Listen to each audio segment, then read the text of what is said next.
Allah mendidik, Allah membimbing kita, bahwa Allah mengajarkan kepada kita kemuliaan kehidupan itu ketika dalam hidup kita mampu merawat rukuk dan sujud kepada Allah.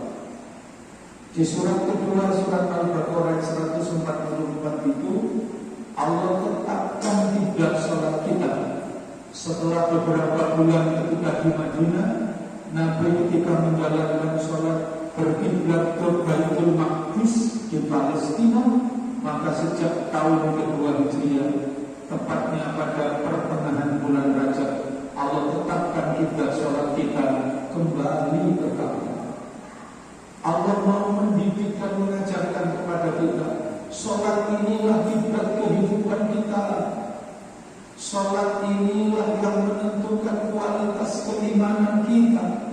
Apakah kita ini tercatat menjadi mukmin atau sebaliknya menjadi orang yang kafir? Apakah kita ini tercatat menjadi umat Nabi Muhammad Sallallahu Alaihi Wasallam atau tidak dikelompokkan jadi umat Nabi Muhammad? Salat ini juga menjadi barometer dan ukuran yang menyelamatkan kehidupan kita dari jalan kehinaan menuju jalan kemuliaan, menjadi orang yang bertakwa kepada Allah, yang diselamatkan dari perbuatan dosa, dari perbuatan keji dan dari perbuatan munkar. Maka Rasul dalam sabdanya, bainal abdi wal kufri tarkus shalah, yang membedakan ini mukmin atau kafir meninggalkan sholat. Faman tarakaha, maka barang siapa yang meninggalkan sholat, faqad kafar, maka dia dikelompokkan menjadi golongan orang kafir.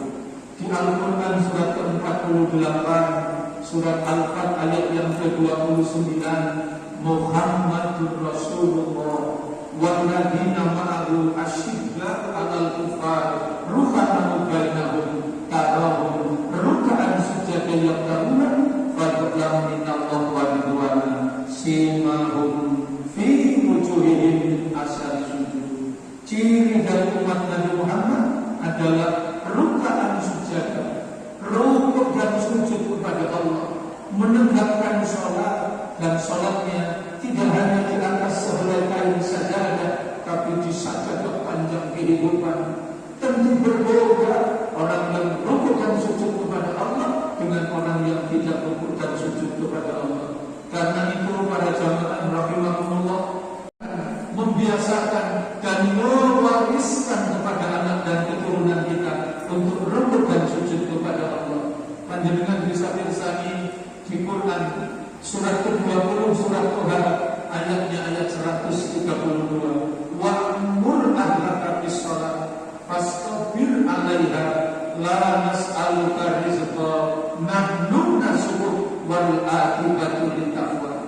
Perintahkan kepada ahlimu, makna perintah tidak hanya menyuruh, tapi mendidik, mengajarkan, membiasakan, peduli, fokus, mewariskan kepada anak dan keturunan kita, pasangan keluarga kita.